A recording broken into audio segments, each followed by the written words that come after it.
Jamaah. Oh Jamaah. Alhamdulillah. Mana tepuk tangannya dari Sukabumi, Masya Allah. Terima kasih banyak sudah mampir ke studio Islami Tinda. Dan terima kasih banyak juga buat jamaah Islami Tinda yang di rumah yang selalu setia menyaksikan Islami Tinda. Masih di tema kita pagi hari ini, buat yang baru bergabung kita ingatkan lagi. Temanya adalah nggak ada kata telat untuk meminta maaf. Ini Masya Allah. Sebelum kita lanjut, kita lihat lagi sebuah video tayangan ya tentang permintaan maaf anak di makam orang tua. Ini di tayangannya. Ini Masya Allah luar biasa ya. Ya ini yang kita lakukan juga ya Bunda ya. Benar. Pastinya nih Masya Allah kadang-kadang yang namanya anak ini kita nggak pernah tahu. Betul. Dosa kita kepada orang tua. Banyak hal-hal yang suka banyak. nyangkut. Ya Pastinya pastinya banyak. ya Masya Allah ya.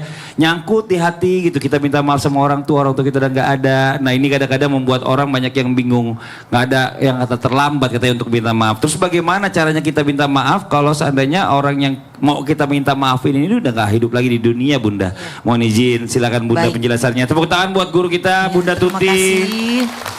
Subhanallah, ketika kita melihat tayangan tadi, pastilah sedih ya. Ibu-ibu kalau tinggal orang tua sedih tidak? Sedih. Semuanya yang di rumah juga pasti sedih. Bagaimana caranya? Jikalau orang tua sudah wafat, kita merasa pernah berdosa menyakiti hati orang tua, namun belum sempat meminta maaf secara langsung.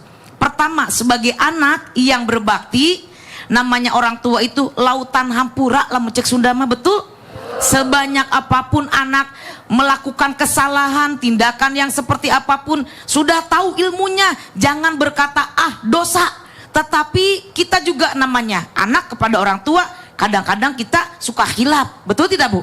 Nah ketika wafat kita baru menyadari, ya Allah, kalau sudah tidak ada orang tua, teringat semua kesalahan-kesalahan. Pertama yang dilakukan, berziarah ke makam orang tua, berdoa kepada Allah, memohon ampun kepada Allah.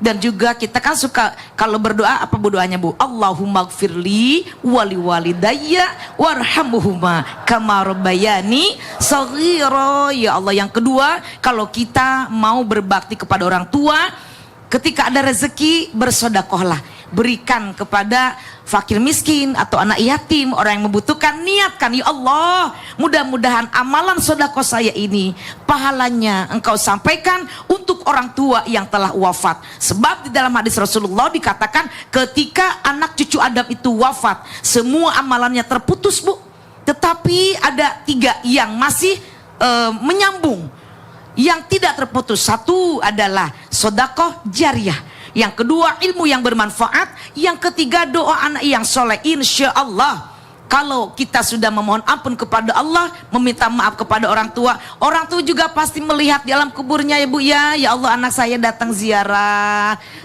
memang jasadnya di dalam kubur, tetapi kan itu kembali kepada Allah. Jadi kita semuanya sering-seringlah mendoakan orang tua.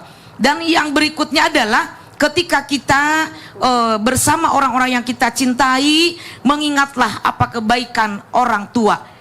Artinya kita silaturahmi dengan adik, kakak, saudara. Jangan putus silaturahmi. Kenapa? Karena orang yang memutuskan silaturahmi, maka tidak akan Allah berikan ridho untuk masuk surganya Allah.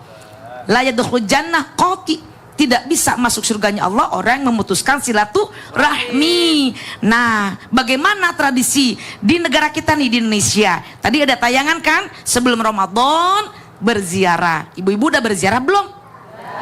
Udah berziarah kemana saja nih? Masya Allah, terpenting adalah ke orang tua. Ya jangan sampai jauh-jauh ziarah ke orang kemana-mana, tapi ke orang tua. Orang tua lupa. Enggak. Udah Iya. orang tua lupa mertuanya. Ya Allah, Jangan ya Bu, kasihan. Iya. Mertua kan orang tua kita juga. Betul. Makasih banyak Bunda. Sama-sama, Tur Mas nuhun. Fadli. Tepuk tangan buat Bunda. Oke, kita lanjut. Waktu kita mau kasih kesempatan Ustadz Maulana nih bertanya sama jamaah yang hadir mewakili yang di rumah ya. Kalau gitu kita masuk dulu ke segmennya Ustadz bertanya, kami menjawab. Aku mau pilih yang sebelah kiri. Boleh. Yang dekat dari kursi saya, tapi saya mau pilih ibu yang paling atas. Yang paling atas, yang mana nih? Oh, yang di atas. Pegang Bu, ya Ibu boleh berdiri Bu, boleh berdiri. Perkenalkan namanya, berdiri. dari Ya. mana? Makanya. Silakan. Assalamualaikum. Assalamualaikum warahmatullahi wabarakatuh. Waalaikumsalam warahmatullahi wabarakatuh. Nama saya Sela Lestari dari Kampung Lewi Orok, Masjid Al Barokah, Parungkuda, Sukabumi. Tepuk tangan. Hafalan Ustaz Cem loh. Karena kita Al Barokah, Parungkuda, dia tahu nama anak pengajian ini nih. Ustaz Cem. Namanya anaknya Ustaz Sampan Barokah. Oh iya. Saya mau nanya. Iya. Ibu kan saya mau tanya, saya ini sebagai perwakilan laki-laki. Bawa laki-laki mana dulu nih? Laki-laki yang tidak dimaafkan oleh istri. Kenapa sih wanita itu susah memaafkan laki-laki? Suaminya atau laki-laki. Kenapa perempuan suka susah memaafkan? Apa alasannya? Alasannya kenapa tuh? Nggak tahu. Ibu kalau misalnya marah sama suami kan susah lupa ya? Susah Iya. lupa. Kenapa alasannya kenapa itu? Sakit hati weh. Sakit hati wae. Sakit hati. Kumaha damang? Karena wanita itu kan suka ahli sejarah ya. Sejarah.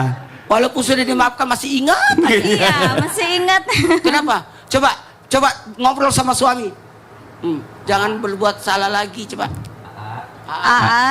Jangan membuat kesalahan lagi. Iya. Neng. Neng nggak suka kalau Serem, Neng. Iya terserah Neng. Ya udah, makasih banyak Neng. Tepuk tangan dong, Masya Allah, makasih banyak Ibu.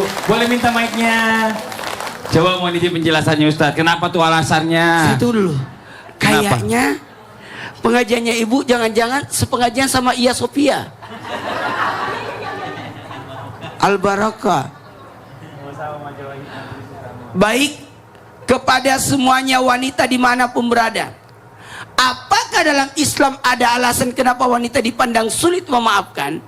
Karena wanita itu, kata Rasulullah SAW, dikatakan bahwa wanita itu bagaikan kaca.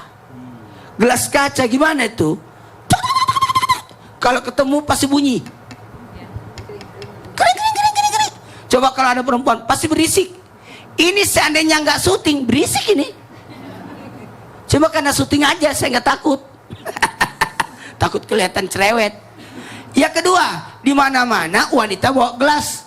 Dan hati-hati, kalau sudah dipecahkan, retak, susah untuk diperbaiki. Itulah wanita. Karena wanita ahli sejarah. Kenapa wanita susah memaafkan? Karena wanita menggunakan perasaan.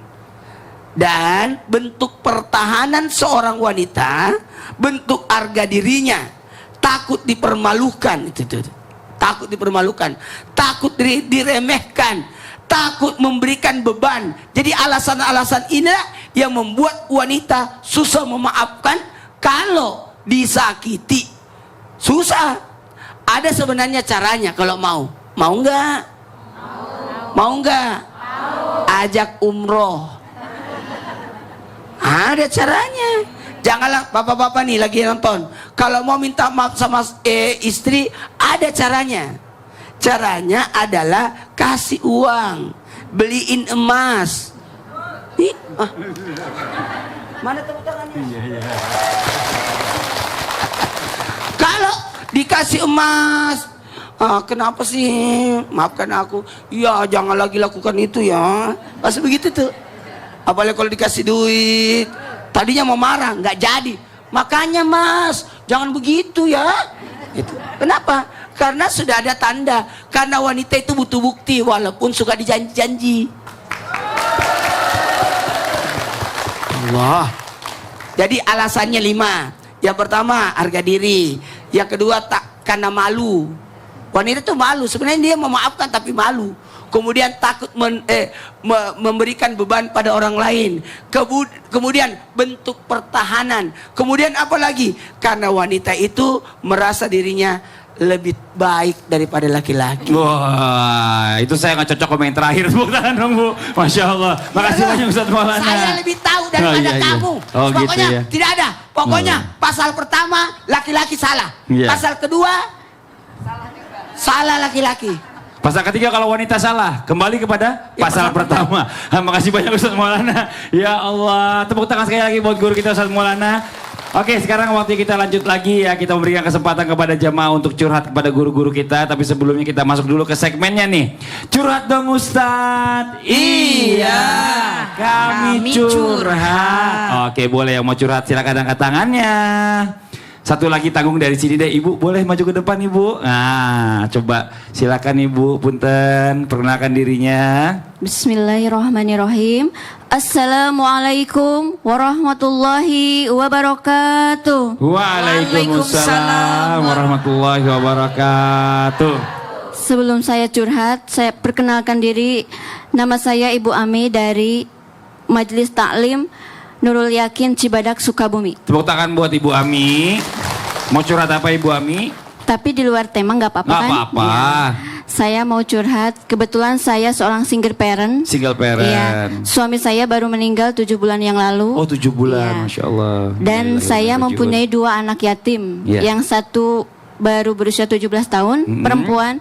Dan yang kedua baru 9 tahun, 9 kelas tahun. 3 SD, Kelas 3. laki-laki. Iya. Laki-laki, yang pertama perempuan. Iya. Terus yang mau dicurhatkan apa ini Bu? Saya pernah mendengar katanya kalau seorang ayah meninggal, maka nafkah dari anak yatim itu menjadi tanggung jawab keluarga dari suami. Keluarga laki-laki dari suami. Ya. Tapi pada kenyataannya yang saya alamin selama 7 bulan ini saya tidak pernah, Nggak pernah dibantu. Iya, nggak pernah dibantu.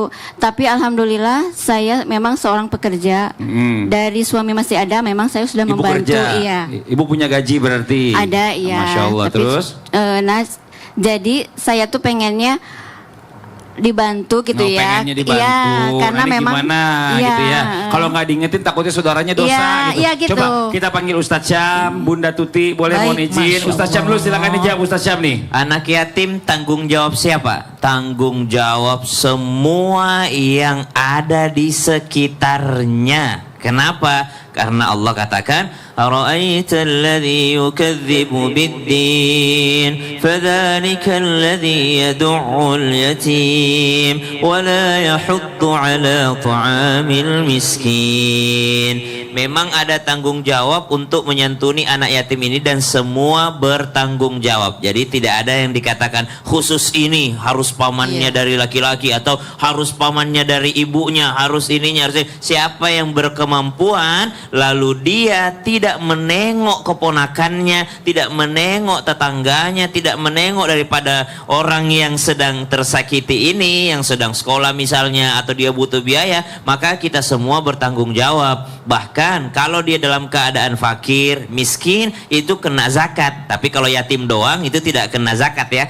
Dia harus fakir ataupun dia miskin ataupun daripada golongan-golongan yang lainnya selain daripada yatim tadi. Maka subhanallah, siapakah yang bertanggung jawab? Tentu saja. Kalau kita bilang semua, pasti kita cari yang terdekat dulu. Siapa yang terdekat itu? Ada pamannya tadi dikatakan. Kalau pamannya mampu, kalau dia tidak melirik, maka dia berdosa. Kalau saudaranya mampu, kalau dia tidak melirik, maka dia pun berdosa. Kenapa? Karena tanggung jawab semua anak yatim itu. Masya Kan Allah. lagi sekolah lagi Iya. apa segala Coba macam. tapi kita tanya dulu Ibu Iya. Ami, maaf nih Ibu Ami. Ibu Ami merasa kekurangan nggak setelah 7 bulan tinggal suami?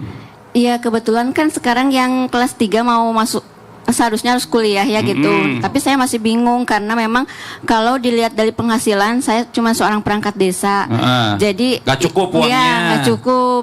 Jadi saya bingung gitu. Nah, sekarang juga kan ini anak kalau tidak kuliah bagaimana? Kalau kuliah sedangkan dari saudara dari Nggak ada yang mau bantu. Iya, Nah ini coba gimana Bunda Tuti? Silakan Baik, Bunda Tuti. kita sama-sama mendoakan terutama kepada Bunda Ami, semoga diberikan kekuatan, diberikan kesabaran karena ini kan musibah ya. Tidak ada orang yang ingin terjadi seperti ini. Tapi ada Allah yang Maha Kaya. La tahzan innallaha ma'ana. Terus semangat, insya Allah Allah akan berikan rezekinya. Jadi nggak enak nih. Allah itu Maha Kaya ya. Memang kita punya saudara mampu, tapi kalau mereka misalkan belum membantu, doakan. Setiap habis sholat doakan Al-Fatihah baca. Mudah-mudahan keluarga besar bisa membantu anak kita ya.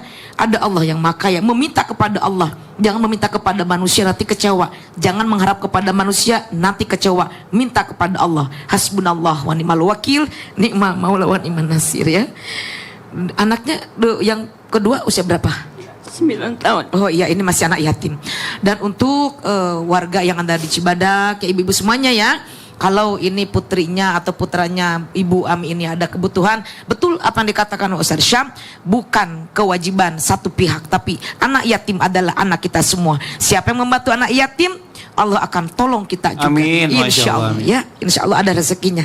Ya, Masya Allah, makasih Siapa banyak. tahu jalur beasiswa nanti ya, lebih Allah keren itu lagi. punya caranya sendiri Benar, untuk membantu Bu. Jadi iya. pokoknya Ibu minta aja sama Allah, Insya Allah ya Bu ya. Mudah-mudahan Sabar, dipermudah ya. semuanya, anak-anaknya jadi orang yang sukses semuanya. Amin, Amin. Nah ini buat jamaah Islam itu yang ada di rumah, jangan kemana-mana dulu ya. Setelah ini kita akan lanjutkan lagi pembahasan kita di tema kita, nggak ada kata telat untuk meminta maaf. Yang di rumah tetap di Islam itu indah, jamaah. Oh jamaah, alhamdulillah.